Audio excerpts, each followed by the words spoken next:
Hello friends. आज की इस वीडियो में हम थर्ड लॉ ऑफ थर्मोडायनेमिक्स के बारे में पढ़ेंगे। तो ये वीडियो स्टार्ट करने से पहले, इस थर्ड लॉ के बारे में पढ़ने से पहले हमें एब्सोल्यूट टेम्परेचर स्केल का पता होना चाहिए। तो हम पहले उसी के बारे में डिस्कस करेंगे कि एब्सोल्यूट टेम्परेचर स्केल क्या है।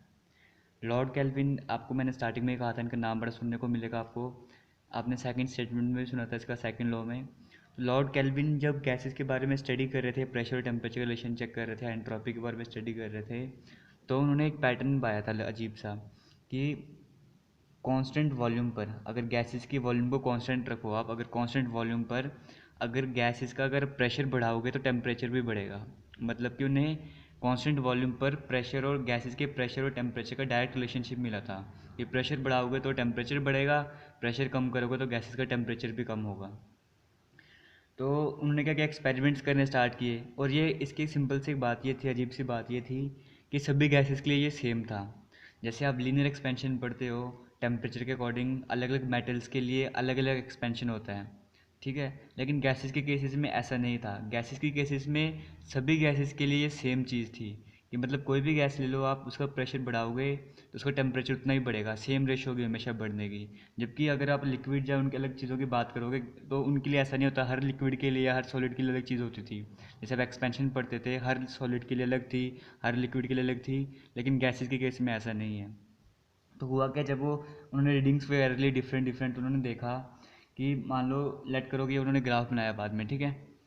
तो हुआ क्या कि उन्होंने सबसे पहले सपोज करो कि उन्होंने क्या किया कि प्रेशर बढ़ाया कुछ, ठीक है। तो कुछ प्रेशर था गैसेस का, तो उसमें देखा उन्होंने प्रेशर बढ़ाया तो देखा कि टेम्परेचर हमें कितना मिला। यहाँ पर जो एक्स एक्सिस में है ये टेम्परेचर डिग्री सेल्सियस में है, और ये प्रेशर है वाई एक्सिस पर, ठीक है। तो क्या हुआ कि स्टार्टिंग में क्या था कि प्रेशर बढ़ाया, कुछ प्रेशर था उसमें उन्होंने टेम्परेचर नोट किया कि 100 डिग्री सेल्सियस आ रहा है, ये सारे सेल्सियस पर है, ठीक है। फिर उन्होंने धीरे धीरे क्या किया, टेम्परेचर कम करना स्टार्ट किया। कुछ देर बाद टेम्परेचर कम किया तो उन्होंने देखा कि वहाँ पर उस जितना भी प्रेशर था, उस प्रेशर पर टेम्परेचर की रीडिंग थी वो 50 डिग्री सेल्सियस थी। इसी तरह से वो कम करते गए, कम करते गए। तो एक जगह जब आई, उन्होंने कुछ देखा, प्रेशर और कम किया तो टेम्परेचर मिला 10 डिग्री। धीरे धीरे कम करते गए, कम करते गए। एक स्टेज ऐसी थी जब प्रेशर और कम किया, उन्हें -50 डिग्री भी मिला, -100 डिग्री भी मिला। तो यहाँ से कुछ देर के बाद क्या हुआ, यहाँ पर पहुँचने के बाद कि जैसे वो और प्रेशर कम कर रहे थे गैस का, तो क्या हुआ कि गैस वो सॉलिडिफाई बन गई, क्योंकि आप कितना उसका प्रेशर कम कर लोगे, कुछ देर बाद उसमें सॉलिड बन ही जाना है। टेम्परेचर तो जीरो से कितना पीछे चला गया था, तो ऑब्वियस सी बात है कि उस चीज़ ने सॉलिड बन ही जाना है। तो गैसेस क्या होती थी, कोई भी गैस ले रहे थे वो सॉलिड बनती जा रही थी। तो और टेम्परेचर नीचे या प्रेशर और कम नहीं कर पा रहे थे वो, तो टेम्परेचर की रीडिंग हमें यहीं तक मिलती जा रही थी। तो अब था क्या कि अलग अलग गैसेस का उन्होंने ट्राई कर लिया, सब पे ट्राई कर लिया, लेकिन उन्हें कुछ आंसर नहीं मिल रहा था, यहीं तक वो रुक जा रहे थे। तो उन्होंने जब लास्ट में प्लॉट किया, हर एक चीज़ ग्राफ प्लॉट किया, तो यहाँ तक तो उन्हें मिला कि एक स्ट्रेट लाइन मिल रही है, मतलब कि डायरेक्ट रिलेशनशिप मिल रहा है।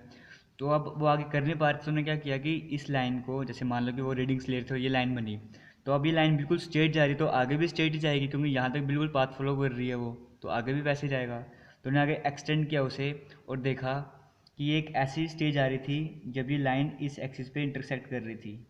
मतलब कि एक ऐसी स्टेज आ गई थी जहाँ पर प्रेशर ज़ीरो हो गया था। एक ऐसी स्टेज मिल गई थी जहाँ पर प्रेशर ज़ीरो आ गया था, प्रेशर ज़ीरो था। और उस वक्त जो टेम्परेचर था वो था -273.15 डिग्री सेल्सियस। मतलब कि एक ऐसी स्टेज जहाँ पर प्रेशर जीरो हो गया था, वहाँ पर टेम्परेचर हमें मिल गया था -273.15 डिग्री सेल्सियस। अब ये था क्या कि अब प्रेशर का मतलब क्या है कि प्रेशर ज़्यादा है, तो इसका मतलब क्या है कि जो मॉलिक्यूल्स है किसी चीज़ के, गैस, अगर गैस की हम बात कर रहे हैं तो उनमें ज़्यादा एनर्जी है, वो ज़्यादा मूव कर रहे हैं। जैसे जैसे प्रेशर कम करते जाए, कम करते गए, तो उसका मतलब क्या है कि वो मॉलिक्यूल्स जो थे वो, उनमें जो रैंडमनेस थी, मतलब जो वो मूव कर रहे थे वो कम करना स्टार्ट कर दिया उन्होंने, धीरे धीरे स्टिल होते गए वो। और प्रेशर जीरो का मतलब क्या है, जीरो प्रेशर का मतलब तो यही हुआ ना कि वो मॉलिक्यूल्स बिल्कुल एक जगह पर स्टिल हो गए, अब वो मूव ही नहीं कर रहे, क्योंकि जब प्रेशर बढ़ रहा था तो वो मूव कर रहे थे, धीरे धीरे प्रेशर कम होता गया, मूवमेंट कम होती गई। और जब प्रेशर ही जीरो हो गया तो उनको मूवमेंट होने नहीं लगी मॉलिक्यूल्स की। तो उस स्टेज पर जो टेम्परेचर था वो -273.15 डिग्री सेल्सियस था।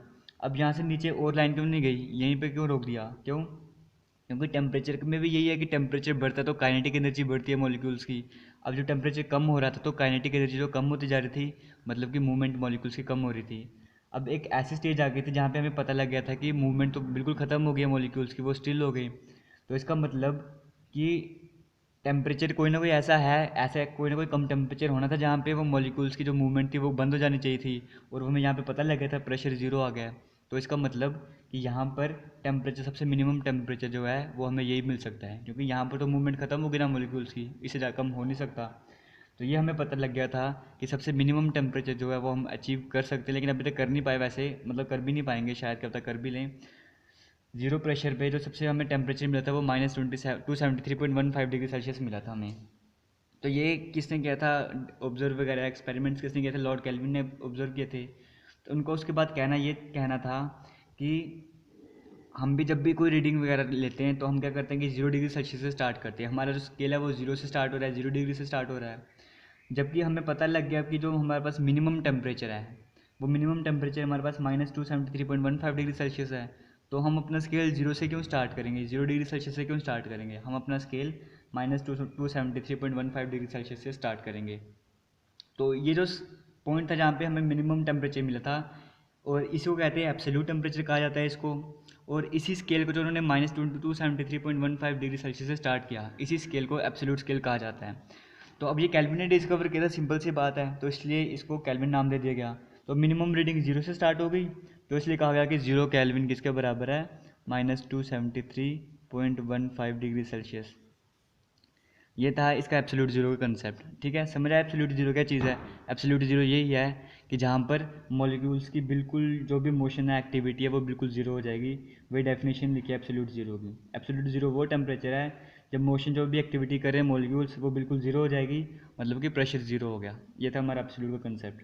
इसके नीचे टेम्परेचर जा नहीं सकता, और इवन तो हम तो यहाँ पर भी नहीं पहुँच पा रहे, और थर्ड लॉ यही कहता है कि हम इस टेम्परेचर तक नहीं पहुँच पाएंगे या इससे नीचे नहीं जा सकते। ठीक है, अब आगे बात करते हैं थर्ड लॉ ऑफ थर्मोडायनेमिक्स की, वो क्या चीज़ है।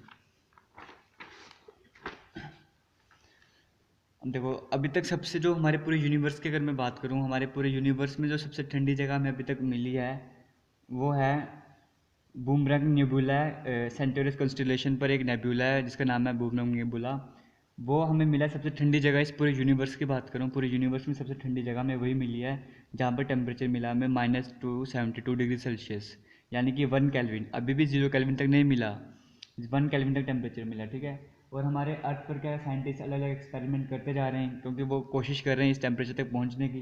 तो वो अलग अलग एक्सपेरिमेंट्स करते जा रहे हैं। वो क्या कर रहे हैं कि सोडियम और पोटेशियम के अलग अलग सिंगल सिंगल मॉलिक्यूल्स हैं, उनको ठंडा करने की कोशिश कर रहे हैं लेजर्स की हेल्प से। लेकिन अभी तक वो उस टेम्परेचर तक नहीं पहुंच पाए हैं, 0 केल्विन तक। मिनिमम जो वो टेम्परेचर पहुंच पाए हैं वो 500 नैनो केल्विन तक पहुंच पाए हैं, मतलब कि 0.00 ऐसे करके कुछ केल्विन, 5 केल्विन तक पहुंच पाए हैं। अभी भी 0 केल्विन तक टोटली नहीं पहुंच पाए हैं।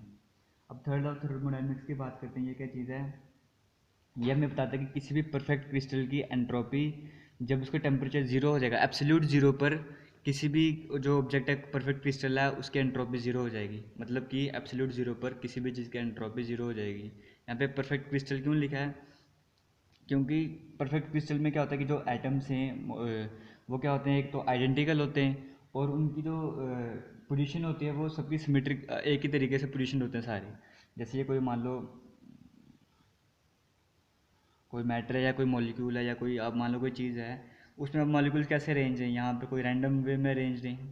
ठीक है, लेकिन परफेक्ट क्रिस्टल में क्या है कि ये अगर चीज़ है तो परफेक्टली होंगे, परफेक्ट शेप होगी। इसका मतलब यही है कि इनकी एनर्जी बिल्कुल ही नहीं है। अगर एनर्जी को तो ये मूव करने की कोशिश करेंगे परफेक्ट क्रिस्टल का, मतलब कि इनमें मॉलिक्यूल्स जो हैं वो सब आइडेंटिकल हैं और सिमेट्रिक वेज में अरेंज हैं। इसलिए मैंने यहाँ पे परफेक्ट क्रिस्टल का एग्जांपल लिया है, क्योंकि हमें जीरो एब्सोल्यूट टेम्परेचर का मतलब क्या है कि एटम्स में कोई भी वो नहीं होगा, कोई भी एनर्जी नहीं होगी उनके पास। तो परफेक्ट क्रिस्टल के केस में ऐसा होगा, इसलिए ये लिखा गया।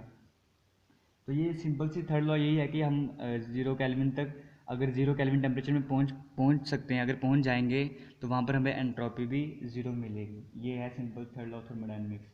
और इसके नीचे टेम्परेचर तो बिल्कुल हम जा ही नहीं सकते, तो सिंपल सी बात है। तो बस यही था थर्ड लॉ ऑफ थर्मोडायनेमिक्स के बारे में। तो आज की वीडियो में बस इतना ही। थैंक यू, जय हिंद।